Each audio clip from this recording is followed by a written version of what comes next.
Good morning everyone, welcome to our YouTube channel success era.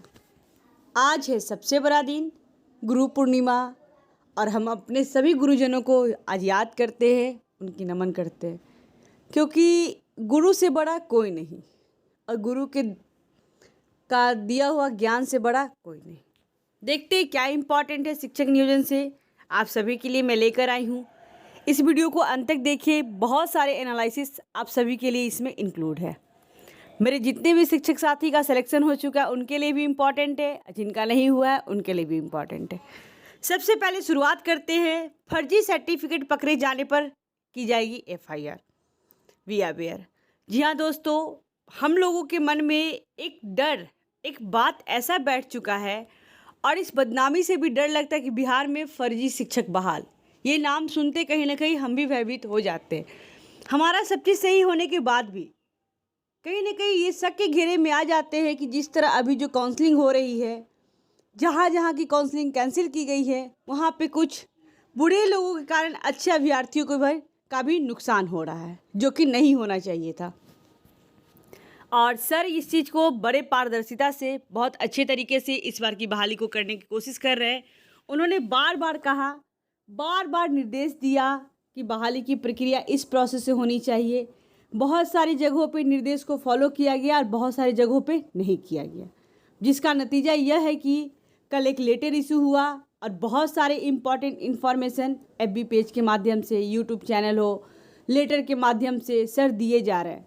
5 जुलाई से जो 12 जुलाई तक जो काउंसलिंग की गई है उसकी निगरानी में वेब पोर्टल पे सारे डॉक्यूमेंट्स स्कैन करके जिनका जिनका नाम डाल दिया गया है। अब एक प्रॉब्लम ये भी आ रही है दोस्तों कि जिनका नाम सेलेक्टेड लिस्ट में आ चुका है उस लिस्ट को भी हटाया जा रहा है। तो ऐसा क्यों है? ऐसा इसलिए है कि उस पंचायत में, उस ब्लॉक में लिस्ट थी जनरल कैटेगरी से और बहाल कर दिया गया EWS से। जनरल BC का था, BCF का था और BC का सीट था, वहाँ पे आरक्षण दे करके उनको बहाल कर दिया गया। ये निगरानी टीम के द्वारा इस पे जांच की जा रही है कि अगर आरक्षण का लाभ मिला है तो उसका रिक्ति भी वहाँ पे होना चाहिए था, क्योंकि जब हम आरक्षण श्रेणी में आते हैं तो अपने रिक्त पे जाते हैं और सामान्य श्रेणी से हम कहीं भी जा सकते हैं। तो इसमें अभ्यर्थियों की कोई गलती नहीं है। वहाँ पर जो नियोजन इकाई में जो लोग बैठे थे, जो सबकी काउंसलिंग कर रहे थे, उनकी थोड़ी सी नादानी के कारण आज हमारे सभी शिक्षक अभ्यर्थी परेशान हो रहे हैं। मेरे कई ग्रुप में कई सारे दोस्त ऐसे हैं जिन्होंने मुझे मैसेज किया, ग्रुप में वार्तालाप होती, उससे पता चला कि उनका सिलेक्शन सही तरीके से हुआ है, लेकिन मुखिया के कारण, कुछ पंचायत सचिव के कारण, कुछ वहाँ के शिक्षकों के कारण थोड़ी सी परेशानी का सामना किया, बहुत सारी परेशानियों का सामना करना पड़ा। पहले तो वो सेलेक्ट हो गए, फिर सेलेक्टेड लिस्ट में नाम आ गया उनका, और अब पता चला कि उनको उस आरक्षण कोटि का लाभ नहीं मिला क्योंकि आरक्षित सीट वहाँ पे नहीं था और उनका सिलेक्शन आरक्षित सीट पे कर लिया गया है।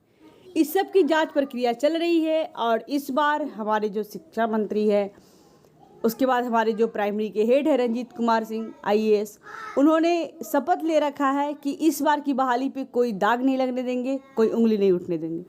अच्छी बात है सर, जिससे कम मेरिट वाले हो या ज़्यादा मेरिट वाले, जिनका जेन्युइन मार्क्स है, जो इस एलिजिबिलिटी को पास करते हैं, इस पात्रता के हकदार है, उनको ये जॉब मिलना चाहिए। देखिए, एक इम्पॉर्टेंट लेटर है जो मैं आप लोगों के साथ इंक्लूड कर रही हूँ। बहुत सारी एक्सपीरियंस मैं आप लोगों के साथ शेयर करती हूँ इस नियोजन से लेकर के, क्योंकि मैं खुद बहुत सारी नियोजन इकाई में जाती हूँ, पार्टिसिपेट करती हूँ, बहुत सारे ऑब्जर्वेशन वहाँ से करके आती हूँ, फिर आप लोग के लिए इम्पॉर्टेंट इन्फॉर्मेशन देती हूँ। सर ने एक और चीज़ शेयर किया कि बिहार शिक्षक नियुक्ति पहले 6 से 8 फिर 1 से 5 का होगा, ताकि अधिक मेरिट वाले 6 से 8 पहले सेलेक्ट हो जाए। बहुत सारे अभ्यर्थियों का यह भी मांग है कि 6 से 8 में सीट कम है, इसलिए 1 to 5 का पहले किया जाए। तो आप लोग को परेशान नहीं होना है। जुलाई में आपने डाटा देखा ही था, 9000 अभ्यर्थी ही सीटेड पास किए थे, और उससे पहले के जितने अभ्यर्थी पास है, आप एक डाटा उठाकर देखेंगे अगर आप किसी नियोजन इकाई में पार्टिसिपेट किए हैं या फिर आपका काउंसलिंग हुआ है, तो कैटेगरी का सीट खाली जा रहा है। BC SC ST का थोड़ी सी मारामारी हमारी जनरल कैंडिडेट के साथ है, उनका भी सीट कहीं ना कहीं फीमेल का खाली ही चला जा रहा है। तो इसमें हताश नहीं होना है। जो अभ्यर्थी 6 to 8 और 1 to 5 दोनों पास है, अगर उनका मेरिट कम भी है तो वो 1 to 5 में जाएंगे, 1 to 5 में कहीं ना कहीं मेरिट ज़्यादा होगा, ग्रेजुएशन को लेकर थोड़ी सी मेरिट कम जाती है, और सीट कम होने पे स्कार्सिटी ज़्यादा हो जाती है, क्राइसिस जो कहते हैं। सीट कम होने पे तो आप देख सकते हैं कि हमारे सोशल साइंस का सीट जो है दरभंगा में ज़्यादा दे रखा है, लैंग्वेज की भी सीट वहीं पे अधिक है। तो जो दोनों पेपर पास आउट है उनके लिए एक अपॉर्चुनिटी है कि आप 1 to 5 छोड़कर 6 to 8 छोड़कर 1 to 5 में भी जा सकते हैं और 6 to 8 में जा सकते हैं। तो जिनका जैसे जैसे सिलेक्शन होगा वो भीड़ कमते चले जाएंगे, और 1 to 5 सेकेंड फेज में होगा, यानी बाद में होगा 6 to 8 के बाद, तो उनका भी सिलेक्शन हो जाएगा।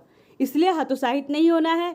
अब सर ने जो लेटर इशू किया वो आपके लिए इम्पॉर्टेंट है, इसको अच्छे से देखिए और समझे, कहीं आपका नाम तो इस लिस्ट में शामिल नहीं है। प्राप्तांक 7 विविध 25/2019 बिहार सरकार शिक्षा विभाग, प्रेषक डॉक्टर रंजीत कुमार सिंह, निदेशक प्राथमिक शिक्षा। सेवा में सभी जिला शिक्षा पदाधिकारी, सभी जिला कार्यक्रम पदाधिकारी। ये 3800 जो जिला है बिहार में उसके लिए इन्फॉर्मेशन है।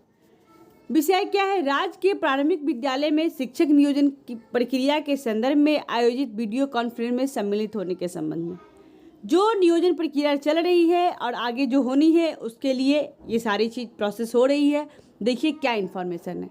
महाशय, राज्य के प्राथमिक विद्यालय में शिक्षक नियुक्ति एवं निगरानी जांच के संदर्भ में 24/7/2021 को अपराह्न 1 बजे से अपराह्न 3 बजे तक अपर मुख्य सचिव शिक्षा विभाग की अध्यक्षता में वीडियो कॉन्फ्रेंसिंग के आयोजन किया गया है, जिसमें निम्नलिखित बिंदुओं पर समीक्षा की जाएगी।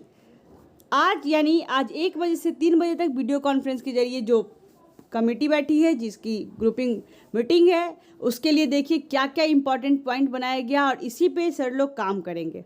पहला पॉइंट देखते हैं क्या है। वर्ष 2019 से 21 में प्रारंभिक शिक्षक के पद पर नियुक्ति हेतु द्वितीय राउंड अंतर्गत प्रकाशित अंतिम मेधा सूची अपलोड करने की स्थिति यह हो चुकी है दोस्तों कि आप NIC के पोर्टल पे जाते तो है, ना ही आपको सेलेक्टेड कैंडिडेट की लिस्ट मिलती है, ना ही फाइनल मेरिट लिस्ट मिलती है। और ये भी आई है प्रॉब्लम कि जहाँ पे ना फाइनल मेरिट लिस्ट आया ना प्रोविजनल आया और वहाँ पे कैंडिडेट का सिलेक्शन हो गया है। ये कैसे पॉसिबल है कि कोई भी लिस्ट NIC पे अपलोड ना हो और कैंडिडेट का सिलेक्शन हो जाए? ऐसी जगह को भी काउंसलिंग रद्द की जा रही है। दूसरा पॉइंट देखते हैं क्या है। वर्ष 2019 से 21 में प्रारंभिक शिक्षक के पद पर नियुक्ति हुई थी। प्रथम राउंड में अनियमितता के आधार पर रद्द किए गए नियोजन इकाइयों पर की गई कार्रवाई की अधंत स्थिति में जहाँ पे काउंसलिंग हुई है फर्स्ट फेज में, वहाँ पे जितने भी मिसबिहेव की गई है, मिसअंडरस्टैंडिंग करके जो बच्चों को काउंसलिंग से बाहर किया गया, या जिनका सिलेक्शन हो गया सही तरीके से उनको भी बाहर किया गया, या फिर जिनका सिलेक्शन नहीं हो पाया, सारी स्थिति पर आज बैठकर बात की जाएगी। आखिर ऐसा क्यों हुआ? क्योंकि सारी हमेशा time to time letter update होते रहती है। सारे नियोजन इकाई को ट्रेनिंग के साथ साथ काम करने के लिए भी कैसे कैसे काम करना है, सारी चीज़ एक दिन पहले जिला में सबको उपस्थित होकर के इस मीटिंग में सबको पार्टिसिपेट करके सबको दिया गया था ट्रेनिंग कि आपको कैसे करना है। फिर भी इतनी स्थिति, और उस पर 400 नियोजन इकाई जो पंचायत नियोजन है ऐसे जहाँ की काउंसलिंग रद्द कर दी गई है। कुछ नियोजन इकाई ऐसे भी है कि फाइनल जो सेलेक्टेड कैंडिडेट का लिस्ट डालने के बाद भी वहाँ की काउंसलिंग रद्द कर दी गई है, बाद में अनियमितता पाई गई है। तो वर्ष 2019 से 21 में तीसरा पॉइंट देखते हैं क्या है। में प्रारंभिक शिक्षक के पद पर नियुक्ति हेतु प्रथम राउंड में चयन सूची NIC वेब पोर्टल पर अपलोड करने के उपरांत आरक्षण, मेधा अंक आदि विसंगतियों पर की गई कार्रवाई। मैंने आपसे पहले ही शेयर किया कि जो कैंडिडेट का सीट सिलेक्शन EWS में हो गया और उस पंचायत में EWS का सीट नहीं है, तो ऐसे कैंडिडेट की कैंडिडेट रद्द कर दी जाएगी। उनकी जो काउंसलिंग हो चुकी है वो कैंसिल कर दी जाएगी, क्योंकि वहाँ पे EWS का सीट नहीं है और आपका सिलेक्शन EWS कोटी से हो गया है। तो यहाँ पे हम कहीं ना कहीं खुद को भी जिम्मेदार मानते हैं कि हम जो हमारा सिलेक्शन हुआ हमें देखना चाहिए था, लेकिन उससे कई ज़्यादा जिम्मेदार हमारे जो काउंसलिंग मेंबर थे उन्होंने किया है गलती। क्यों गलती किया? क्योंकि उनका सिलेक्शन उन्हें बताना चाहिए था कि अगर BCF है तो आप BCF में जाए, अगर आप UR है तो UR में जाए, EWS है तो EWS में जाए, URF है तो URF में जाए। उन्होंने ऐसा नहीं किया, जिस कारण अब अभ्यर्थियों को परेशानी हो रही है। अब देखते हैं चौथा पॉइंट क्या है। निगरानी जांच से संबंधित प्रमाण पत्रों को वेब पोर्टल पर अपलोड करने की स्थिति में बहुत सारे पंचायत और ब्लॉक की जो कैंडिडेट वहाँ पे सेलेक्ट हुए हैं उनकी लिस्ट वेब पोर्टल पर अपलोड नहीं की गई है, यानी उनका प्रमाण पत्र कहीं ना कहीं अभी भी वेब पोर्टल पर अपलोड नहीं किया गया इसकी स्थिति में, क्योंकि जब तक वेब पोर्टल पर आपका डॉक्यूमेंट्स अपलोड नहीं होता है तब तक हम लोग सेलेक्टेड कैंडिडेट की लिस्ट में नहीं आते। नाम आ जाना चलिए मानते कि उन्होंने डॉक्यूमेंट्स अपलोड कर भी दिया सही तरीके से, लेकिन बहुत सारी जगहों की नाम नहीं आई है। और पांचवा, अन्याय, किसी के साथ अन्याय ना हो, इसके लिए भी सर बहुत एक्टिव है।